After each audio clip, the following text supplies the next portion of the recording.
पाए। It's been 1 week since we last met, and I trust that everything has been good with you, and God has protected you and kept you safe wherever you are. सो अभी तक कम से कम 1 हफ्ता हो चुका है और मैं समझता हूं कि परमेश्वर ने दोबारा हमें मिलाया है और आप जहां कहीं भी होंगे, परमेश्वर आप सभी को सुरक्षित रखे हैं। I know it is getting cold in India, and it's good to see that we are all awake in the mornings to sit in the presence of God. और मैं समझता हूं कि भारत में अभी ठंड बढ़ते जा रहा है और आप सभी लोग सचेत हैं और जगे हुए हैं कि आज हम सुबह परमेश्वर के वचन में बैठे हैं। We have been looking at the Beatitudes, and we just looked at verse 4, verse 3, the first Beatitude. Blessed are the poor in spirit, for theirs is the kingdom of heaven. और हम लोगों ने पिछले दिन जो परमेश्वर के धन्य वचनों को हम देख रहे थे और जो पहला धन्य वचन को हम पिछले दिन चर्चा कर चुके हैं। We will continue with verse 4. और आइए आज हम लोग चौथा वचन से हम लोग आज की अध्ययन को हम लोग जारी रखेंगे। But just before that, last week we saw the blessedness of being poor in spirit, where we are totally dependent upon the goodness of God to fill us. पिछले दिन हम लोगों ने जो धन्य वचन हमने देखा था, धन्य है वे जो मन के दीन है, इस वचन को हम लोगों ने पिछले दिन देखे थे और हम जानते हैं जो व्यक्ति परमेश्वर के प्रति एक निर्भरशील हो जाता है तो परमेश्वर उसकी हर एक कामना को पूरा करते हैं। And we just ended last week with a point of learning that how does this impact us? और हम लोगों ने ये भी देखा था कि हमारे जीवन में ये कैसा प्रभावशाली है। The people who are poor in spirit, they have an idea that God only owns them. God only? Those who are poor in spirit has an idea that God owns them. और हम लोग देखते हैं जो लोग मन के दीन हैं, उसका मतलब क्या है? परमेश्वर उनके निज प्रजा है। Yeah. Then we also saw that those people who are poor in spirit will not be afraid to ask God. और जो लोग मन के दीन हैं, वे लोग परमेश्वर को पूछने में व मांगने में कभी भी पीछे नहीं हटेंगे, नहीं डरेंगे। They are always in the attitude in prayer. और वे लोग हर समय प्रार्थना का समय वे लोग बिताएंगे। And they are not afraid to ask God because they know that they are poor in spirit. They need the goodness of God in their life. और वे जानते हैं कि मन के दीन हैं और परमेश्वर की आवश्यकता है, इसीलिए वे लोग परमेश्वर से मांगने में व पूछने में नहीं डरेंगे। Okay, and then people who are poor in spirit, they are in a position to receive because their hands are empty. और वो जो मन के दीन हैं, वे लोग ऐसे परिस्थिति में हैं कि उनका हाथ तो खुला हुआ है, उनके हाथ में कुछ भी नहीं है, इसीलिए वो लोग पाने के व कुछ भी जो जरूरतें हैं, उन जरूरतों को पाने के योग्य हैं। So God is able to fill them because of the emptiness that they have or they possess before God. और परमेश्वर भी उन सभी लोगों का जरूरतों को पूरा करने में सक्षम है। क्यों? क्योंकि उनका जो मन है, उनका जो जीवन है, खाली रखा हुआ है। There is one more thing, that those who are poor in spirit will only boast in God. और जो मन के दीन हैं, वे लोग परमेश्वर को लेकर के ही वे लोग घमंड करेंगे। Let's read one verse, Galatians chapter 6 and verse 14. आइए हम लोग गलातियों का पत्री उसका 6वां अध्याय और 14वां वचन को हम लोग पढ़ेंगे। It reads, But may it never be that I would boast except the cross of our Lord और हम लोग Jesus यहाँ पर Christ. 6वां अध्याय और 14वां वचन में हम लोग ऐसा पढ़ते हैं। पर ऐसा नहीं पर ऐसा ना हो कि मैं और किसी बात का घमंड करूं, केवल हमारे प्रभु यीशु मसीह के क्रूस का, जिसके द्वारा संसार मेरी दृष्टि में और मैं संसार की दृष्टि में क्रूस पर चढ़ाया गया हूं। Yes. When I am crucified to the world, I have nothing to boast about myself, but I boast only in the cross of Jesus Christ. और हम लोग देखते हैं कि यहाँ पर प्रेरित पौलुस कहते हैं कि वो क्रूस के ऊपर ही वे घमंड करेंगे। See, that is the attitude that a person who is poor in spirit will have. और वही एक स्वभाव है जो व्यक्ति की मन का दीन है, यही स्वभाव वो रखता है। He has nothing to talk about himself. और उसके जीवन में ऐसा कोई घमंड करने वाली बातें है ही नहीं। He has nothing to boast about himself. और उसके जीवन में कोई घमंड करने का विषय नहीं है। Because he knows all what he has done cannot be compared to what God has done for him. और वो अपने जीवन में कुछ भी ऐसी बातें नहीं है वो कह सके कि परमेश्वर के उसके जीवन में जो किया है और वो जो करता है, तो जो है वो कभी नहीं कह सकता कि मैं परमेश्वर के लिए ऐसा करता हूं। So he can only boast in the cross of the Lord Jesus Christ. और वो व्यक्ति क्या करेगा? मसीह का जो क्रूस के ऊपर है उसका घमंड होगा। See, that is the attitude of a person who is poor in spirit. और वही स्वभाव जो व्यक्ति की जो मन का दीन है, यही स्वभाव को वो रखेगा। This has to be even the attitude of us when we consider ourselves to be poor in spirit. मेरे प्यारो, यही स्वभाव ही हमारे जीवन में होना चाहिए जब हम कहते हैं कि मैं मन का दीन हूं। When we are crucified to the world, we have nothing to boast, but we boast only in the cross of our Lord Jesus Christ. मेरे प्यारो, हमारे जीवन में हमारा जीवन को भाई संसारिक चीजों के लिए हम यदि क्रूसार्पित हो गए हैं, तो हमारे जीवन में कोई घमंड करने का विषय ही नहीं होगा। Now Jesus goes up a little more further. और अभी प्रभु यीशु मसीह और 2 कदम आगे बढ़ते हैं। He has taught that you need to depend upon God's goodness. Now he goes up a little more further. He says in verse 4, chapter 5 and verse 4, Blessed are those who mourn, for they shall be comforted. और प्रभु धन्य यीशु है। मसीह क्या कर रहे हैं? न जो मन के दीन है उससे थोड़ा सा 2 कदम आगे जा करके वो ये कहते हैं, धन्य है वे जो शोक करते हैं। Now, this verse is talking about the spiritual brokenness which a person should have. और यहाँ पर हम लोग देखते हैं कि एक आत्मिक रीति से एक व्यक्ति जैसे कि टूटा हुआ है, बट टूटापन मन वालों के विषय में यहाँ पर लिखा गया है। The spiritual brokenness is the pathway to spiritual blessedness. और ये आत्मिक मन का एक टूटापन ये दर्शाता है कि एक आत्मिक जीवन का सही मार्ग, सही दिशा। Now, once we are spiritually broken and we have understood and acknowledged that fact, only then we can mourn for our wrong, for what we have done and be comforted.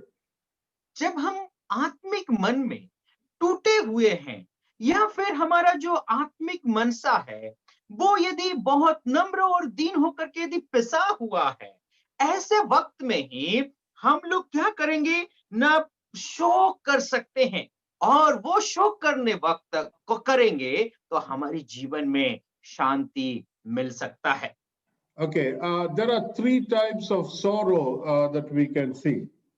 और हम लोग के 3 प्रकार के जो शोक करने के विषय में हम लोग देख सकते हैं। One is a natural sorrow. और एक तो है प्राकृतिक जो दुख है, It comes to everyone. और ये जो दुख है हर एक व्यक्ति का जीवन में आता है। This sorrow is there for both the saved and the unsaved. और ये जो दुख है व्यक्ति उद्धार पाया है या फिर उद्धार नहीं पाया है, ऐसा व्यक्ति के जीवन में भी दुख आता है। For everyone in this world, there will be a situation where he weeps. और हम लोग देखते हैं कि इस संसार में हर एक व्यक्ति ऐसा परिस्थितियों का सामना करता है, उस वक्त उसको रोना पड़ता है। We know that Abraham wept when Sarah died. और हम जानते हैं कि अब्राहम ने रोया था जब सारा की मौत हुई थी। We know that Egypt mourned when Joseph had died, when Jacob had died. Sorry. जब, pardon me? Egypt mourned when Jacob had died. और हम जानते हैं कि मिस्र देश ने रोया था जब याकूब का मौत हुई थी। We know that Jesus Christ wept at the tomb of Lazarus. और हम लोग देखते हैं कि लाजरस का जो कब्र है उसके सामने प्रभु यीशु मसीह रोए थे।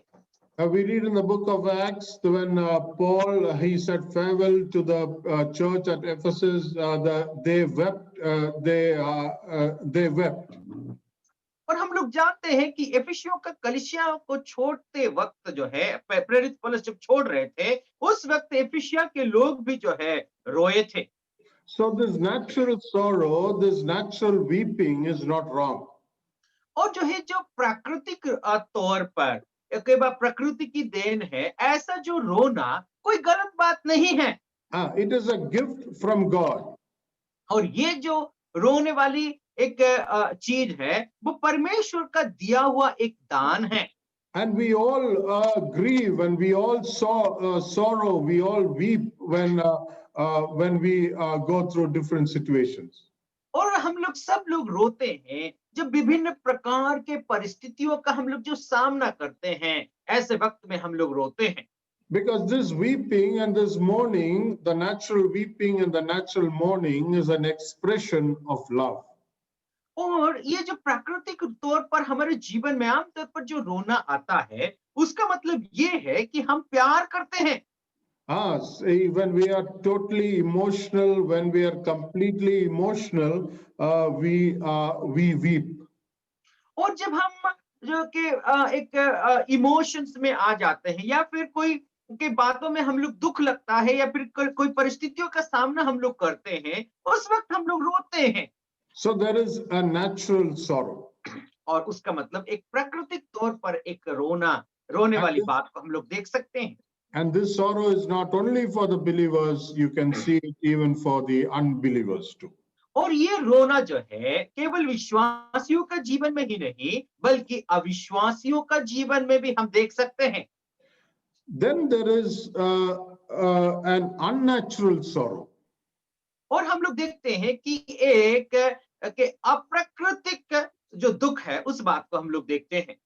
Yeah, it is unnatural because the effects are opposite to what God wants us to experience. और ये जो अप्राकृतिक इसीलिए है कि परमेश्वर जो नहीं चाहता है उस बात को जो है हमारे जीवन में हम अनुभव करते हुए जाते हैं। See, this sorrow makes our wounds deeper. और ये जो दुख है हमारे जीवन में जो गहराई चोट है और गहराई बनाते जाता है। See, there is one example we can see in 1 Kings chapter 21 and verse 4. और हम एक उदाहरण को देखते हैं, पहला राजा उसका 24वां अध्याय और 4था वचन। इजरायली नाबोत के इस वचन के कारण कि मैं तुझे अपने पुरखाओं का निज भाग ना दूंगा, आहाब उदास और अप्रसन्न होकर अपने घर गया और बिछौने पर लेट गया और मुंह फेर लिया और कुछ भोजन ना किया। Yeah, we know this incident that has happened here with regard to Ahab and him wanting to get Naboth's vineyard. और हम लोग देखते देखते हैं ये जो घटना है आहाब के जीवन का है, और आहाब क्या चाहता है, नबोत का जो दाख की बारी है वो उसको पाना चाहता है। And when Naboth said that he will not be able to give the vineyard, then we read the reaction of King Ahab. और हम लोग देखते हैं नाबोत जब ये कहता है मेरी दाख की बारी को मैं आपको नहीं दूंगा, उस वक्त जो आहाब राजा है उसकी प्रतिक्रिया को हम लोग यहाँ पर देख सकते हैं। See, that is what we read in verse 4. Ahab came into his house sullen and vexed. That means he was mourning because of the word which Naboth the Jezreelite had spoken to him. For he said, I will not give it to you, you the inheritance of my fathers. And you see the reaction to that. He lay on his bed and turned away his face and ate no food. और यहाँ पर हम लोग देखते हैं जो Naboth आकर के उसके सामने के साष्टांग प्रणाम करके मतलब जो है गिर जाता है, वो जब मना करता है कि मैं तुमको दाख की बारी नहीं दूंगा, उस वक्त वो जो है रोने लगता है। The attitude of Ahab is a picture of an unnatural sorrow. और यहाँ पर हम लोग देखते हैं कि आहाब की जो प्रतिक्रिया है ये एक अप्राकृतिक एक दुख की बात को हम लोग देख सकते हैं। Because it was a selfish mourning that he took. और यहाँ पर हम लोग देखते हैं कि ये जो दुख है वो अपनी स्वार्थ के लिए वो दुख कर रहा है। His mourning is for his desires, for his sinful desires that he had. और इसका जो दुख करने की बात यह है कि क्या कर रहा है ना, पाप भरी जो स्वार्थ है उसकी जो आकांक्षा है उस इच्छा को पूरा करने के लिए वो यहाँ पर शोक कर रहा है। This unnatural mourning is a result of our selfishness. और ये जो अप्राकृतिक दुख हमारे जीवन में इसलिए आता है क्योंकि हमारे जो स्वार्थता की जो इच्छा व आकांक्षा को पूरा करने के लिए दुख आता है। Yes, it is a fear of not getting or not able to get what we had desired. और ये जो इसलिए आता है क्योंकि हम जिस वस्तु को प्राप्त करने के लिए हम लोग की आकांक्षा रखते हैं, उस आकांक्षा जब पूरा नहीं होती है उसके डर के मारे हमारे जीवन में ये दुख आता है। And the result of that mourning is that it went in deeper into his life, that finally he took the help, the guidance from his wife Jezreel, and then they killed Naboth. और हम लोग देखते हैं उसका परिणाम क्या हुआ कि वो परिणाम ये हुआ कि आहाब बहुत दुख करने लगा, इसीलिए यजेबेल की मदद वो लेता है और उसकी परिणाम हम देखते हैं वो दोनों की मनसा, वो जो नाबोत को वे लोग मार डालते हैं। See, this is the result of unnatural sorrow or unnatural mourning. और यही है एक अप्राकृतिक दुख की परिणाम। It will make the wounds go deeper, and then finally we see a result that happens here, and that is death. और ये जो चोट है बहुत गहराई से गहराई में जाकर के असर करता है और उसकी परिणाम को हम देखते हैं मौत आता है। So there is a natural sorrow. और वहां पर हम लोग देखते हैं एक प्राकृतिक रीति से जो एक दुख आता है। And then there is an unnatural sorrow. और फिर हम लोग देखते हैं एक अप्राकृतिक जो दुख है। And there is also a supernatural sorrow. और एक हम लोग देखते हैं कि एक आश्चर्य तरीके से हमारे जीवन में एक दुख आता है। Okay, there are about 9 words, the Greek words that is there in the New Testament that expresses sorrow. और नया नियम में हम लोग 9 ऐसे शब्दों को देखते हैं जो यूनानी भाषा में दुख को प्रकाशित करता है। But this word that is being used here for mourn is one of the strongest. और यहाँ पर जो शोक करने वाली शब्द है, उन 9 शब्दों में से बहुत बहुत महत्वपूर्ण है और बहुत कठिन है। It is the word that is used for the mourning of the dead. और यहाँ पर जो शब्द इस्तेमाल किया गया है शोक करने वाली शब्दों को, जो कोई व्यक्ति यदि मर जाता है उसके लिए हम जो दुख और शोक करते हैं, ऐसे शब्द को यहाँ पर इस्तेमाल किया गया है। Yeah, that emotional pain and that emotional feeling or that loss that comes to a person when he loses someone, that is the mourning, or that is the word that is used here. और यहाँ पर हम लोग देखते हैं कि कोई व्यक्ति यदि गुजर जाता है व मर जाता है, उसके लिए हम लोग बहुत भावुक हो जाते हैं, बहुत दुख के व शोक करते हैं। वही शब्द को यहाँ पर जो शोक करने वाली शब्द इस्तेमाल किया गया है। Okay, we'll just read one verse.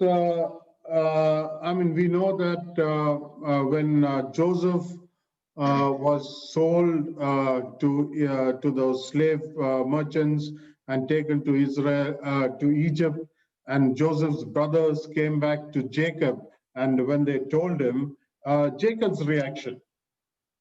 और हम लोग देखते हैं कि जब यूसुफ को उनके भाइयों ने, जो व्यापारी लोग थे जो मिस्र देश के, उन लोगों के हाथों में उन्होंने जब बेच दिया था, और जो यूसुफ के भाई लोग आकर के यूसुफ को कहते हैं, सॉरी, यूसुफ के भाई लोग आकर के याकूब को कहते हैं, उस वक्त याकूब का प्रतिक्रिया क्या था? We read that in Genesis chapter 37 and verse 34.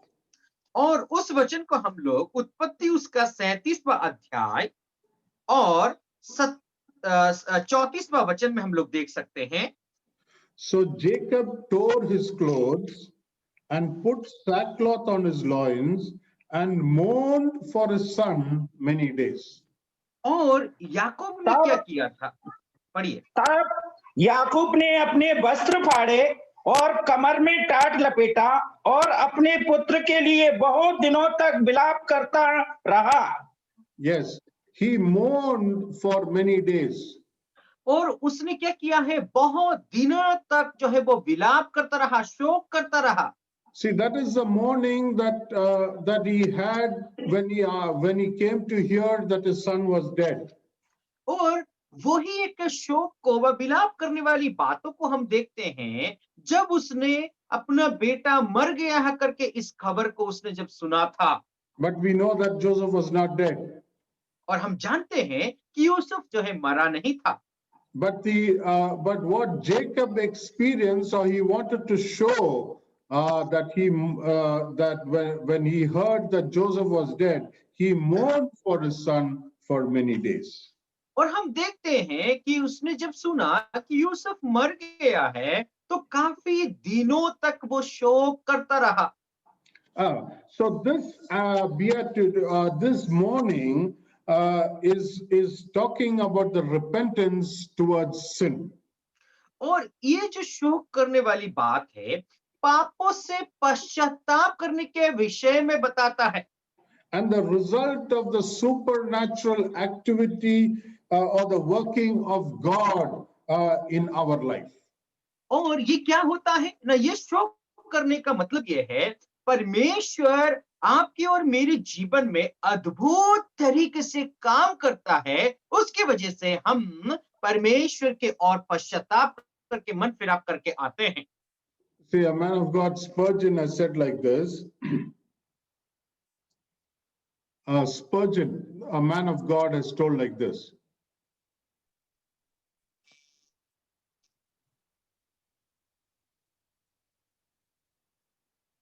Can you hear me now, brother? I can hear you, uncle. Please, once again, please repeat. Spurgeon, a man of God, has told like this. स्पर्जन करके एक बहुत बड़े जो लेखक है और बहुत बड़े प्रभु के दास है, उन्होंने ऐसा कहा, Let a man once feel sin for half an hour. Oh, let a man once feel the sin for half an hour. और स्पर्जन ने ऐसा कहा है, एक व्यक्ति ऐसा सोच ले कि ये आधे घंटे तक अपने जीवन में पाप का ही अनुभव कर रहा है, then he will prefer to dwell in the pit of snakes than live in his sin.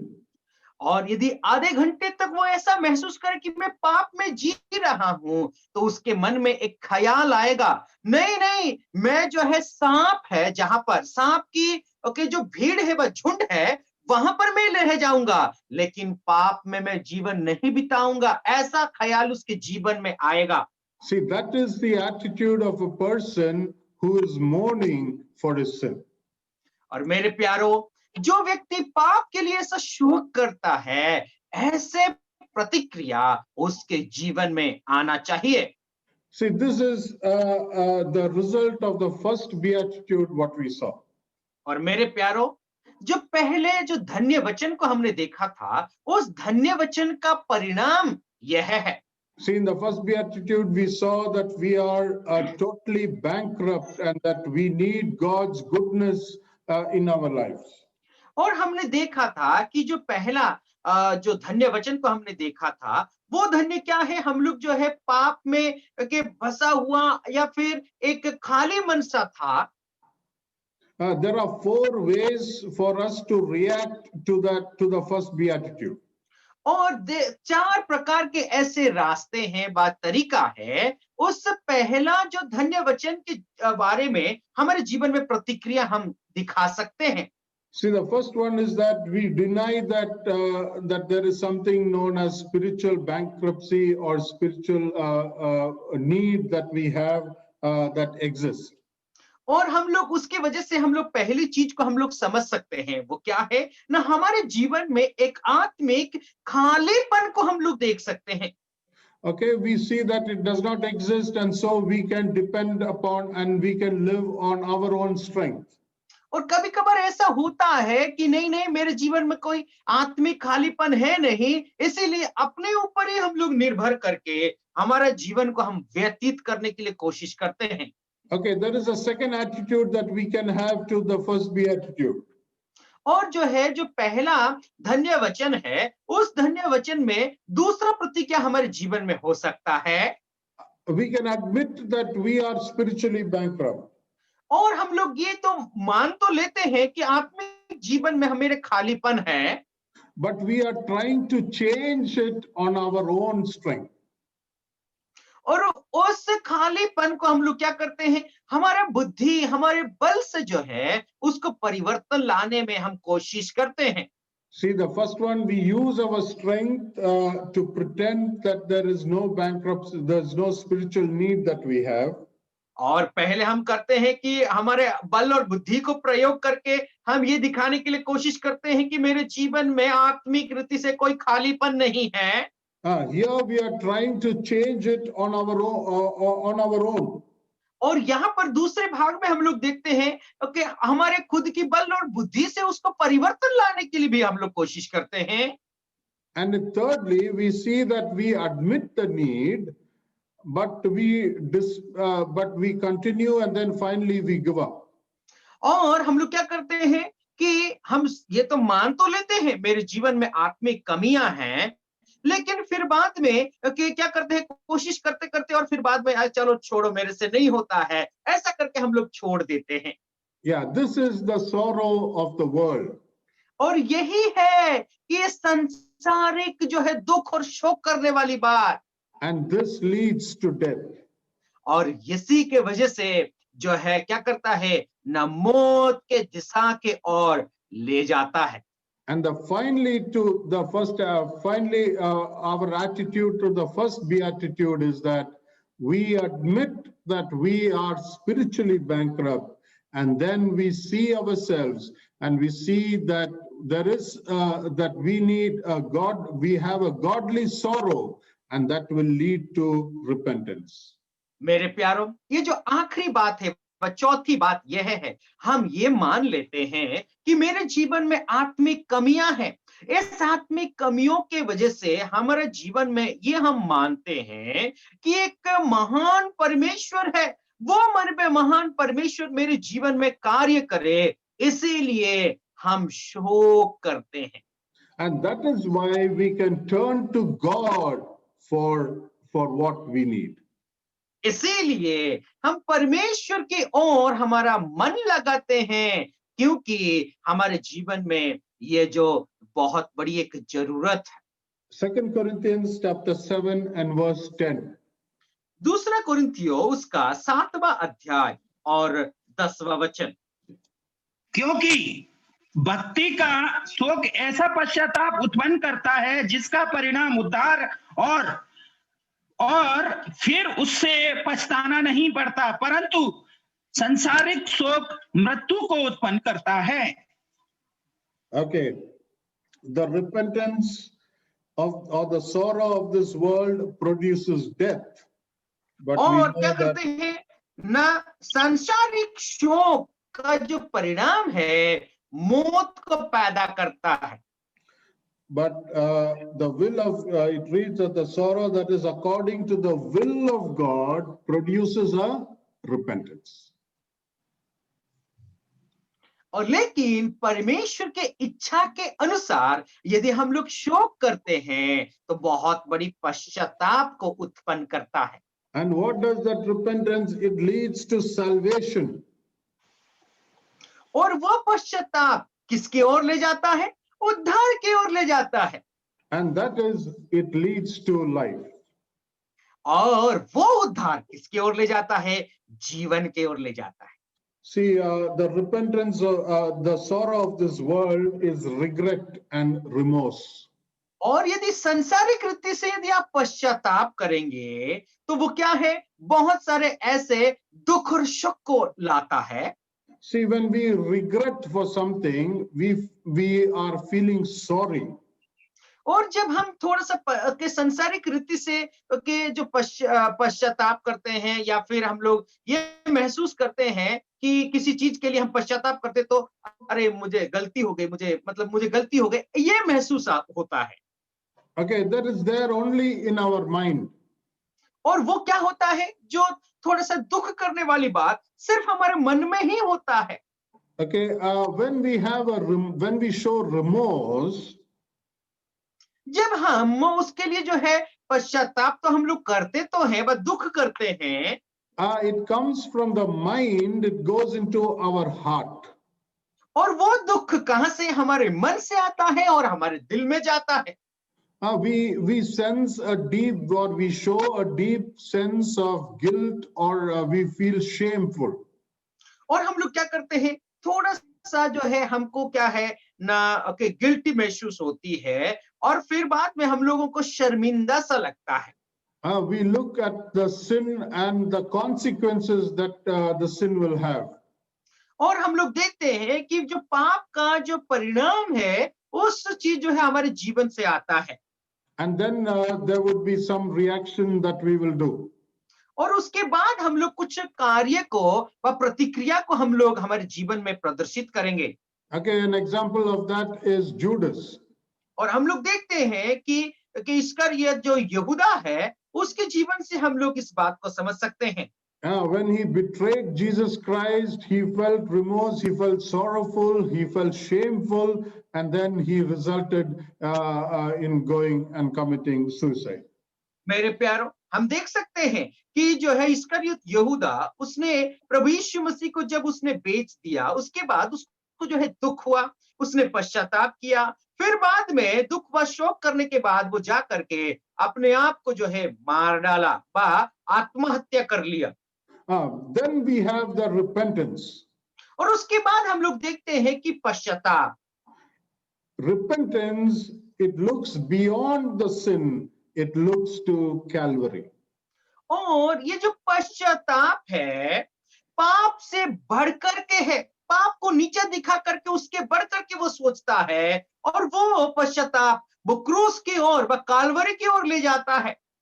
And this repentance, it will affect my will, it will affect my mind, it will affect my heart.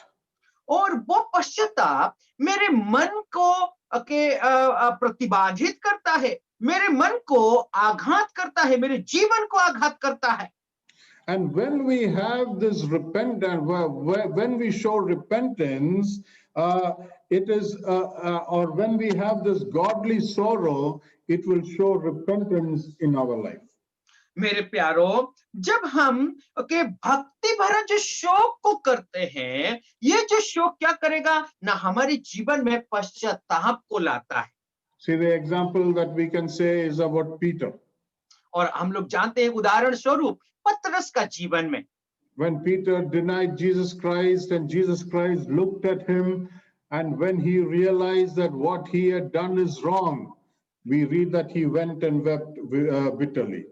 और हम लोग जानते हैं जब पतरस ने प्रभु यीशु मसीह को 3 बार इनकार किया था, उस वक्त जब प्रभु यीशु मसीह ने उसको कहा कि तुमने मुझे इनकार किया है, उस वक्त पतरस जा करके बहुत जो है शोकित करते हुए वो जो है गिड़गिड़ा करके रोने लगा। He had shown repentance. He had shown repentance. और वहां पर हम लोग देखते हैं कि प्रेरित पतरस जो है पश्चाताप किया। And we read later how he magnified Jesus Christ through his life in the book of Acts and through his epistles. और हम लोग देखते हैं उसके बाद जब उसने पश्चाताप किया था कि अपने जीवन के जरिए परमेश्वर का कैसा महान महान काम को और महिमा किया, जो हम लोग देख सकते हैं प्रेरितों के काम और उसकी प्रेरितों की पत्रियों में। That is his godly sorrow. और वो है एक भक्ति भरा दुख को हम लोग देख सकते हैं। See, a good example of repentance is seen in the life of in that story of the prodigal son. और हम लोग एक अच्छी पश्चाताप को जो उड़ाऊ पुत्र का जीवन में भी हम देख सकते हैं। We know that story of the prodigal son. और हम लोग वो कहानी को हम तो जानते हैं, जो उड़ाऊ पुत्र की कहानी। When it came to a situation that he did not have food or he did not have things to take care of himself, he then suddenly thought of his house. और हम लोग देखते हैं कि उसके पास जो है खाने के लिए कुछ भी नहीं था, तब जो है उसने क्या किया ना, अपने घर के बारे में वो सोचने लगा। Okay, if he had hated for all the wrong that he had did, he would have been showing remorse. और यदि अपने जीवन में जो अपने जो कुछ भी उसने गलतियां की है उसके बारे में यदि वो सोचते रहता, वो दुख करता, तो हम लोग देखते हैं कि बहुत दुखी व शोकित हो जाता। Or when we think, when we read that he says that Jesus Christ says that he came to his senses, verse 17.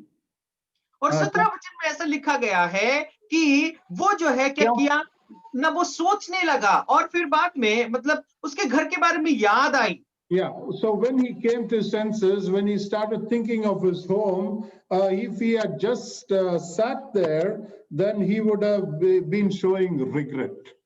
और यदि वो घर के बारे में सोच करके यदि वहां पर ही बैठा ही रहता, तो जो है उसको जो है थोड़ा सा पश्चाताप आती। But what did he do?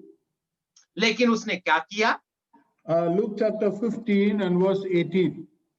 और लूका रचित सुसमाचार उसका 15वां अध्याय और 18 वचन में हम लोग ऐसा पढ़ते हैं, मैं अब उठकर अपने पिता के पास जाऊंगा और उससे कहूंगा कि पिता जी, मैंने स्वर्ग के विरोध में और तेरी दृष्टि में पाप किया है। Okay, when he came to his senses, he did not sit there.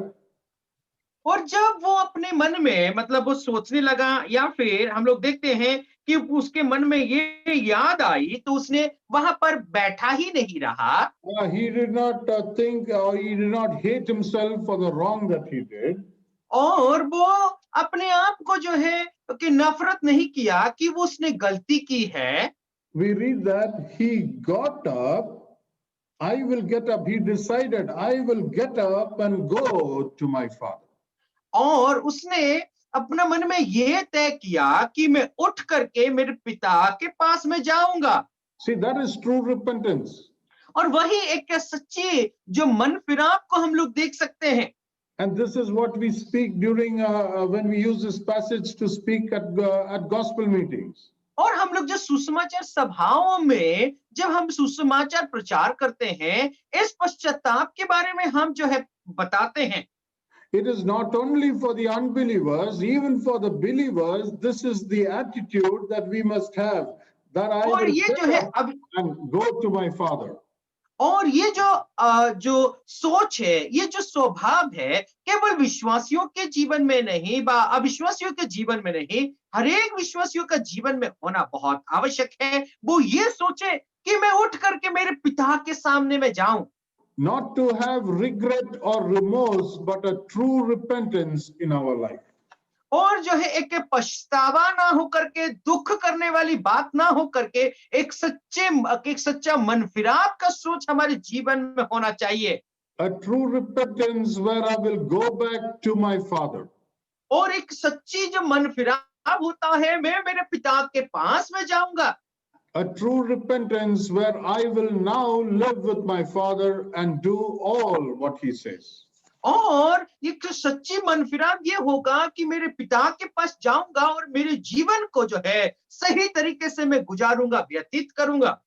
See, when we come to Psalm 51, और जब हम भजन संगीता 51 में जब हम लोग आते हैं, we read about that psalm that when David wrote in response to his when his sin was shown, revealed by God. और जब परमेश्वर ने दाऊद की पाप को जब उजागर कर दिया, उस वक्त इस भजन को जो है दाऊद लिखते हैं। Now he comes to through the psalm he is revealing that he is totally unworthy and he needs the forgiveness of God. और वो यहाँ पर हम लोग देखते हैं कि जब वो परमेश्वर ने उसकी पाप को जो है सभी के लोगों के सामने प्रकाशन कर दिया, उस वक्त उसको ऐसा महसूस होता है कि मुझे परमेश्वर के सामने जाना चाहिए।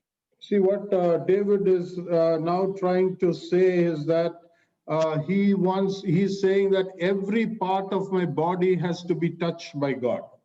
और वो ये कहता है कि परमेश्वर के सामने वो ये कहता है, मेरे शरीर के हर एक अंग को परमेश्वर छूना चाहिए। See, when we come to verse 8, और जब हम 8वां वचन में आते हैं, make me to hear joy and gladness and let my bones which you have broken rejoice. और यहाँ पर ऐसा लिखा गया है, मुझे हर्ष और आनंद की बातें सुना, जिससे जो हड्डियां तूने तोड़ डाली है बेमगन हो जाएं। So God, you touch my ears, you touch my bones. और वो ये कहता है, हे परमेश्वर मेरी कान को छू ले, मेरे हड्डियों को छू ले। When he comes to verse 10, he talks about the heart. Create in me a clean heart. और वो 10वां वचन में जब हम आते हैं तो हे परमेश्वर मेरे अंदर को मन को तो शुद्ध उत्पन्न कर। So he's saying, David is saying, God, you touch my heart. और वो ये प्रार्थना करता है, हे परमेश्वर मेरे मन को छू ले। And now when we come to verse 15, we see, O Lord, open my lips that my mouth may declare your praise. और जो 15 वचन की ओर हम लोग आते हैं, वो ये दुआ करता है, हे प्रभु मेरा मुंह को खोल दे, मेरा मुंह को छू ले, ताकि मैं तेरा गुणानुवाद करता रहूं। God, you touch my lips so that you touch my mouth so that I can speak about you. और वो ये प्रार्थना करता है, हे प्रभु मेरा मन को, मेरा होठ को तू छू ले, ताकि मैं तेरा गुणानुवाद करूं। And when we come to verse 2, he says, wash me thoroughly. और यदि दूसरा वचन में हम लोग यदि देखेंगे तो प्रभु मुझे संपूर्ण रीति से तू धो दे। Yeah, from my head to toe, you wash me from my iniquity.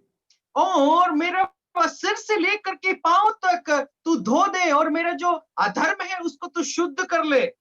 God, he's saying, God, in an act of true repentance, David is saying, God, you touch every part of my body. और यदि सच्चे पश्चाताप को यदि हम लोग देखेंगे दाऊद का जीवन में, तो वो ये कहता है, हे परमेश्वर मेरे हर एक अंग को तू छू ले। Every part of my body has to be touched. I truly repent of the wrong that I have done. और वो हर एक अंग को प्रभु तू छू ले। मैं जो गलती किया है उस गलती को प्रभु तू मेरे को शुद्ध कर ले। This is the attitude of David. और यही एक स्वभाव को हम दाऊद का जीवन में देख सकते हैं। This is his pleading for the true repentance that he had. और यही परमेश्वर के सामने गिड़गिड़ाते हुए गुजारिश को दाऊद का जीवन से हम देख सकते हैं। In verse 9 we read, hide your face from my sins. और वो 9वां वचन में हम देखते हैं, और मेरे सारे अधर्म के कामों को मिटा डाल। Hide your face from my sin. और यहाँ पर देखते हैं मेरे सारे अधर्म के कामों को मिटा डाल। See, when Adam had sinned, we know that he hid from God. और हम लोग देखते हैं जब आदम ने पाप किया था उस वक्त परमेश्वर के नजर से वो छुपने के लिए कोशिश किया। But David says, hide your face from my sin. और यहाँ पर हम लोग देखते हैं अपना के मुख के हरेक पापों को तू फेर ले। See, what David is saying is that in the sins that I have done, I cannot hide from you because you are present everywhere. और वो दाऊद ये कहने की कोशिश करता है, हे परमेश्वर, मेरे पापों को मैं किसी भी तरीके से छुपा नहीं सकता क्योंकि तेरी उपस्थिति हर एक जगह मौजूद है। My sins are so much that you can view all the sins that I have done. और मेरे पाप इतना बढ़ गया है कि मेरे पाप को जो है तू साफ साफ रीति से देख सकता है। But now all what I can say is that God, hide your face from my sin. और मैं प्रभु अब एक ही बात मैं कह सकता हूं, तेरा मुंह को प्रभु तू छुपा ले मेरे पापों से। That is all what we too can say. मेरे प्यारो, यही दुआ, यही प्रार्थना हम भी कह सकते हैं। The reason why we are in his presence, we are still existing today, is because of the grace of God, because he has hid his face from the sins that we have done. मेरे प्यारो, आज तक जब हम परमेश्वर के नजर में बचे हुए हैं, क्योंकि परमेश्वर जो है हमारे पापों को वो देखता नहीं है, नजरअंदाज करके जो है वो रखा हुआ है, और परमेश्वर की अनुग्रह से ही हम लोग आज तक बचे। The repentance of the prodigal son to the wrongs that he had done, he wants to go back to his father. और जो है जो उड़ाऊ पुत्र जो अपने जो गलती की थी उस गलती के पश्चाताप करते हुए वो अपने पिता के पास वो जाना चाहता है। And the repentance of David, when for the wrong that he had done, he wants God to touch his entire body, and he says, God, you hide your face from my sin. और दाऊद ने अपने जीवन में जो पाप किया था उस पाप को जो है परमेश्वर के सामने कबूलते हुए ये कहता है, हे परमेश्वर, अपना मुंह को, अपना चेहरा को मेरे पापों से तू छुपा ले। This is the true repentance for our sins, for the wrongs that we have done, the attitude that we must possess. मेरे प्यारो, हम जब पाप किए हुए हैं, यही स्वभाव आपके और मेरे जीवन में ऐसा होना चाहिए, दाऊद के समान ऐसा स्वभाव होना चाहिए। See, two things that we need to remember. और दो बातों को हमें याद रखनी चाहिए। The first one, which I've explained at the beginning itself. और पहली बात को मैंने सबसे पहले आप लोगों के सामने एक्सप्लेन कर चुका हूं, that our spiritual mourning is a result of our acceptance or being poor in the spirit. और पहली बात को हमने देखते हैं कि हमारे आत्मिक रीति से हम जो शोक करते हैं उसका परिणाम क्या है, जब हम मन के जो दीन हैं। See, when we admit to the fact that we are poor in spirit, we will surely mourn for our sins. जब हम लोग इस बात को मान लेते हैं, कबूल लेते हैं कि मैं मन का दीन हूं, तो हम लोग जो है पश्चाताप करने के लिए तैयार हो जाते हैं। And also, spiritual mourning is a matter of the heart. और आत्मिक रीति से हम जो शोक करते हैं, ये हमारा हृदय की एक बात है, हृदय की एक काम है। See, spiritual mourning is not regret or remorse, but it is true repentance. और आत्मिक रीति से जो शोक करने का जो है पश्चाताप करना या फिर दुख करना ये नहीं है, बल्कि एक सही रीति से मन फिराव की बात है। It is the attitude of our heart. तो ये जो है हमारा दिल की एक बात है। See, an example of that we can see between Saul and David. और एक उदाहरण हम साउल और दाऊद के जीवन से देख सकते हैं। We know about Saul and the partial obedience that he had done in 1 Samuel chapter 15. और पहला समूएल उसका 15वां अध्याय में जो साउल ने एक जो परमेश्वर का बात तो मानी थी लेकिन आधा अधूरा मानी थी, इस बात को हम देख सकते हैं। Okay, where he did not, where he brought back the king of King Agag of Amalekites, and he took some of the spoil and he did not destroy them completely. और हम लोग देख सकते हैं कि जो राजा को आगा राजा को उसने तो लाया तो था और वहां की जो वस्तुएं हैं संपूर्ण से उसको नष्ट करना चाहिए था, लेकिन वहां की जो वस्तुओं को वो ले करके आया था। But when Samuel he comes and confronts Saul, जब शमूएल आकर के साउल का सामना करता है, this is what he says. इस बात को वो ये कहता है, ऐसा कहता है, he also admits that he has sinned. और वो ये बात को मान लेता है कि मैंने पाप किया है। We read that in 1 Samuel chapter 15 and verse 24. Then Saul said to Samuel, I have sinned. और पहला समूएल उसका 15वां अध्याय 24वें वचन में ऐसा लिखा गया है, शाऊल ने शमूएल से कहा, मैंने पाप किया है। I have sinned, I have transgressed the command of the Lord and your words, I have sinned. और वो ये कहता है, यहोवा को बात को मैंने नहीं माना और यहोवा के विरुद्ध मैंने पाप किया है। So he has admitted to the wrong that he has done. और उसने जो गलती की है उस बात को वो कबूल लेता है। But his heart has not changed. लेकिन कबूल तो लिया, लेकिन उसका मन जो है परिवर्तन नहीं हुआ है। We see that in verse 30. और वो 30वां वचन में हम इस बात को देख सकते हैं। He says, I have sinned. वो ये कहता है, मैंने तो पाप तो किया है, but please honor me. और वो ये कहता है कि ओके यहोवा के सामने मैं दंडवत करूं।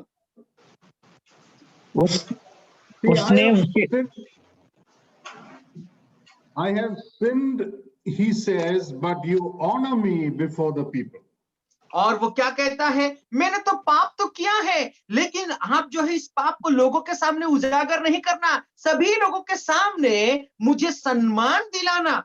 Don't reveal all these things what I have done to the people. You just keep it behind you. But I know that I have sinned, and it is only between you and me. But honor me before the people. और वो क्या कहता है, देखिए यहाँ पर कि वो ये कहने के लिए कोशिश कर रहा है, ओके तुम जानते हो, मैं जानता हूं, मैंने तो पाप किया है, लेकिन लोगों के सामने इस बात को तुम उजागर नहीं करना, लोगों के सामने तुम आदर करना, सम्मान दिलाना। He is sorry, but he is not focused in the change of direction. मेरे प्यारो, वो तो दुख तो बस शोक तो करता है, बस उसको जो है पश्चाताप तो हुई है, लेकिन जो है सही दिशा में वो नहीं जा रहा है। 2 Samuel chapter 12 and verse 13. और दूसरा शमूएल उसका 12वां अध्याय 13 वचन को भी हम लोग पढ़ते हैं। We read about David. और वहां पर दाऊद के विषय में हम लोग देखते हैं। He says in verse 13, I have sinned. Same thing, the same words. I have sinned. But he says, I have sinned against the Lord. और वो ये दाऊद यहाँ पर मानता है कि मैंने तो पाप किया है और यहोवा के विरुद्ध मैंने पाप किया है। See, that is what David has to say. He has sinned against the Lord. और यहाँ पर दाऊद यही कहता है कि मैं परमेश्वर के विरुद्ध, यहोवा के विरुद्ध मैंने पाप किया है। That is the difference between Saul and David. और ये जो के भिन्नता दाऊद का जीवन में और साउल का जीवन में हम देख सकते हैं। That is why David is called as a man after God's own heart. और इसीलिए दाऊद को परमेश्वर के अपने दिल का जो करीबी बताया जाता है। Because for him it was a sin against God. Pardon me? For him it was a sin against God. क्योंकि उसने यहोवा के विरुद्ध उसने पाप किया है। The attitude towards our sin. और ये जो स्वभाव है हमारे पाप के प्रति हमारे जीवन में ऐसा होना चाहिए। See, David mourned and David repented for the wrong that he had done. और दाऊद ने शोक किया और जो है जब प्रभु के विरुद्ध में जो पाप किया था उसके लिए उसने पश्चाताप भी किया।